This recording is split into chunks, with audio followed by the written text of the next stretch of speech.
very much. And yes, we have votes until 11 o'clock tonight, so I think we're going to be in and out of the chamber quite a lot this evening. I'm going to just make a few general points. I know the overall theme of today's meeting has been representation and reality, and I think probably I could talk for hours on both, having spent the last few years in politics, both about how Muslims are represented in politics. You talk about student politics, but how Muslims are represented in politics, and the reality of being, I think, a frontline politician at a time when the issue of the place of Muslims within Europe and the place of Muslims within the wider world is a constant issue. In my current job, it's quite an interesting dynamic because on the one hand, I'm a minister at the Foreign and Commonwealth Office, so almost how much of our engagement, both in terms of trade and important strategic relationships, are done with the Muslim world. But then looking at it from a Department of Communities and Local Government perspective, so often I find that we're looking at the community almost through the lens of it being a problem rather than the lens of it being a solution, as we do in foreign policy terms. And for me, trying to bring those two parts of my brief together are an interesting challenge. A few interesting points. For me, the issue of being Muslim and being British fundamentally goes to the core of why, in many ways, I'm in politics. I grew up at a time when, many years ago, when I was at university, what defined me was the colour of my skin. Everybody would call us Black British, Asian British. In fact, we used to call ourselves Black British because it was at a time when, I remember quite vividly, Nelson Mandela being released from Robben Island, the civil rights movement was still happening in the US, we had riots in many of our towns on the issue of race, and what radicalised me, if that's the right word to use, was the colour of my skin. I think things started to change, and when people say that kind of a single thing can change the course of their lives, I think for when September the 11th happened, when I felt that suddenly I was no longer defined as Asian and British, but actually Muslim and British, my initial reaction was to say, been here before, I really can't be bothered to have this argument all over again. I've just become comfortable being Asian and British, and I really wasn't prepared to go through the whole arguments about suddenly wanting to be and justify being British and Muslim. And I actually left Britain for a while. I went to work overseas. But I realised that I had a choice to make at that point, that I either could play my part and try and make things better, create a better sense of understanding between my faith and my country, or I could take the coward's decision, which is the decision I had taken, and I could leave and say leave it to someone else. And so in many ways, I think my path to politics, although I've always been involved in politics right from my student days, from my student union days, but my path to frontline politics really, I think, was made at that point when I realised that I needed to play my part. And it's been an incredible journey, I think, in many ways, as to see just how polarised around the issue of Islam and identity politics and faith this country still is, and how far we still need to go. I say that with this caveat, though, and I learn this more and more every day. However tough things are in Britain, and however much I feel fundamentally that things can be better, it's a hell of a lot worse elsewhere. Now, the reason why I say that so confidently is because I think sometimes it's easy to talk about the challenges, and maybe not so easy to actually talk about the huge progress that has been made in this country. And if you compare it even to mainland Europe, we are really decades ahead of much of mainland Europe. We don't go around banning things and shutting things down and doing the kind of things I think that sometimes happen on mainland Europe. Now, in terms of where this government stands, one of the first things I noticed when I got into government was that there was a real sense of reluctance, both amongst policymakers and politicians, about the very existence of there being anti-Muslim hatred. I don't like the word Islamophobia. I think it kind of gives very odd connotations of what it represents, but I think anti-Muslim hatred, anti-Muslim sentiment. And there was a battle in itself to really get to the point of saying, is this a problem? And the challenge that we had was that there were no statistics out there which showed the number of attacks or the number of cases of discrimination that were being faced by people purely because of their Muslim faith. And therefore we were really starting from a very low base point, and I think initially what we felt was to really get the whole thing off the ground, we needed to have a process whereby we had different government departments sitting around the table looking both proactively at issues that we could we could do in which we could put out a positive image about Muslims, but also react to what were really negative issues coming down the track. We set up this thing called the Cross-Government Working Group on Anti-Muslim Hatred.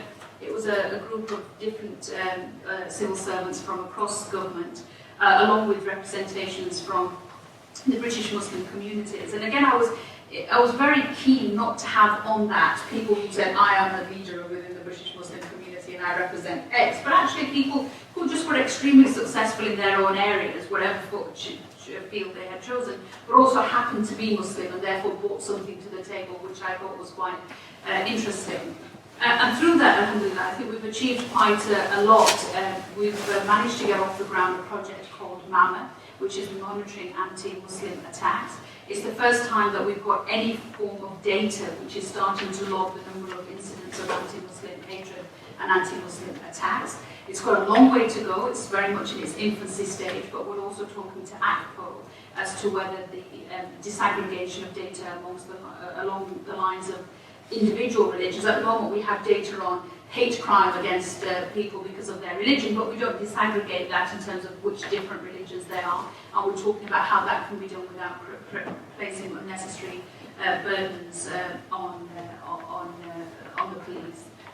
We've also managed to put together a programme which has come forward through the Cross-Government Working Group and members of the British Muslim community. And the areas that they're wanting to focus on are, first of all, positive contributions. So there's quite a lot of work which we're hoping, inshallah, to do on contributions in World War I. We're coming up to the commemorative services in 2014. And I'm sure many of you will know that some of the young soldiers that died serving this country were Muslim. That Victoria Crosses have in the past been given to young Muslims. And I think when there is such a huge debate, and I'm sure every one of us has had this at some point, you know, are you Muslim or you're British, as if somehow you wake up in the morning and work out which hairstyle you're going to have, and that's going to determine your identity for the rest of the day. Actually, that question underpins the question of loyalty. And I think to kind of deal with that issue of loyalty, it's really important to go back through history. I'm sure each one of us has our history with both my paternal and maternal grandfather served in the British Army. So I've said quite clearly and often to people on the extreme right that when your ideological forefathers were supporting fascism, mine were fighting it. So I don't need to take lessons in loyalty from people like the extreme right. And I think it's important to have that message go out very strongly about the connections between British Muslims and Muslims and Britain. We also think it's important to highlight those moments in our history where hatred and religious hatred has hit such an extreme that we see the genocide that we saw in Srebrenica. And we're hoping that this year could well be, hopefully, the first year that we formally commemorate the Srebrenica genocide. I think that's an important moment for Europe to talk about its recent history. How actually, you know, sometimes when the argument is raised within Britain and across Europe that the reason Muslims are a problem is because they're separatist and non-integrationist, but actually in Srebrenica and in the Balkans the problem was that they were too integrated and they couldn't be identified.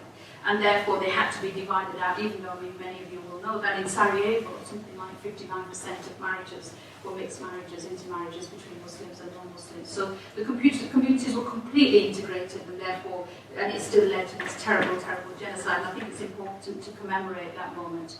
And for me, it's very personal because it was done on the watch of a Conservative government, and it was done at a time when certainly I should have, I don't know how, I suppose I still carry this with me. I don't know how it was so easy just to turn the television off once you heard the news. So it's important, I think, for us to go back and commemorate those days and those moments. Media briefing. I mean, if you can get the media to write positive stories, you're a better man than anybody in politics. And I know as a politician, it's not just Muslims. You could just get a hammer in front of the media for anything. There are enough people out there who will want to write bad things about you because you're a woman. There are enough people out there who write bad things about you because you're a Tory, or you're Labour or Liberal Democrat, or you just happen to say something which they don't like.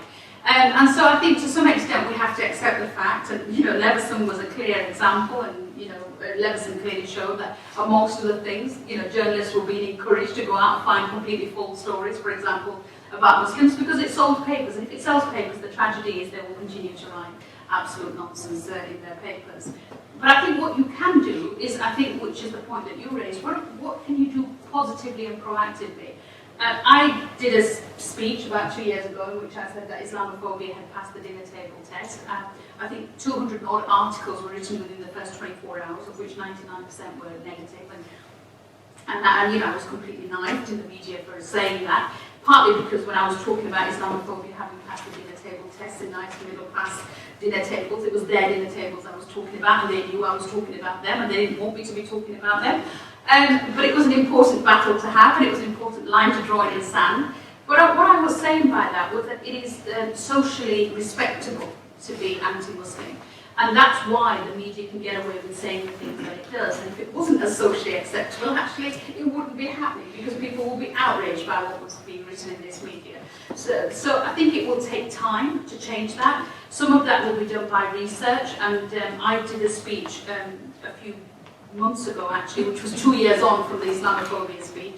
I suppose it was my opportunity to say I was right and I told you so, but I was right and I did tell them so. We had research to prove that Islamophobia had passed the dinner table test, and that there were real challenges in terms of research that came back from both the University of Birmingham and the University of Nottingham, which showed that sadly only 23% of people felt that there would not be a clash between Muslim Britons and non-Muslim Britons. And that only, I think something like 21% said that Islam was compatible. Only 21% of people polled said that Islam was compatible with Britain. So these were really worrying statistics, but what it clearly showed was an underpinning level of fear, concern, aversion, whatever you may call it, towards Islam. So what can you do about that? You can either go back into, I think, a siege mentality to say it's all bad, or you can do what I was saying in the Islamophobia speech, to say we've been here before. We've been here before with the Jewish community, we've been here before with the Catholic community, we've been here before with other communities. We can actually get through this because we've got through this before. And to do that, we must be absolutely consistent, we must have a principled approach to things, we must be prepared to be brave and confront issues of extremism and hate crime. Some of that has started to happen. Let me give you a very small story. I think there was, some of you may have seen these YouTube videos of these idiots called the Muslim trolls. I was asked about how you define them on television, and I said they were egotistical nut jobs. It's the only way I felt I could describe them. And these were a small group of, 5 or 6 men who decided they were going to patrol the streets and tell people what they should wear and how they should conduct their lives. But this group of 5 or 6 young men got so much publicity in the broadcast and the print media. And in response to that, actually, a small group of people set up what was called the Snow Patrol, kind of more or less the same time, which was about Muslims going out, cleaning up streets and, cleaning up the snow from people's streets and making it easier for them to get about. And the Snow Patrols just didn't get very much publicity. Got a little bit, but not as much publicity. And I think if there is one thing I can leave you with, it's this, to say that for every negative that you hear, you've got to just do 3 positives. It's the only way you're going to ultimately combat negative feelings. Each and every one of us, if you are Muslim by faith, is an ambassador for that faith, and therefore, the way you conduct yourselves, the way you put forward a positive outlook, and the way you put forward positive ideas will ultimately be what actually deals with the negative perceptions. It isn't going to be easy. Just like, we say that extremism, and it is true, there's a very real challenge in relation to extremism. Just like extremism will take a generation to deal with, I think the negative perception about Islam will take a generation to deal with. But it's the call for this generation to actually rise to that challenge, just like our generation rose to the challenge of race. And so much progress has been made since. I'm confident that you can. And I think finally to say this, that each and every one of us can simply play our part. I've been asked regularly, why are you in politics? And I ask that question every morning when I get out of bed and think, why am I in politics, in this godforsaken profession which is deeply destructive and ends up meaning that you have very little soul left at the end of it, and it's 85 hours a week and I never see my family. Why do I do this?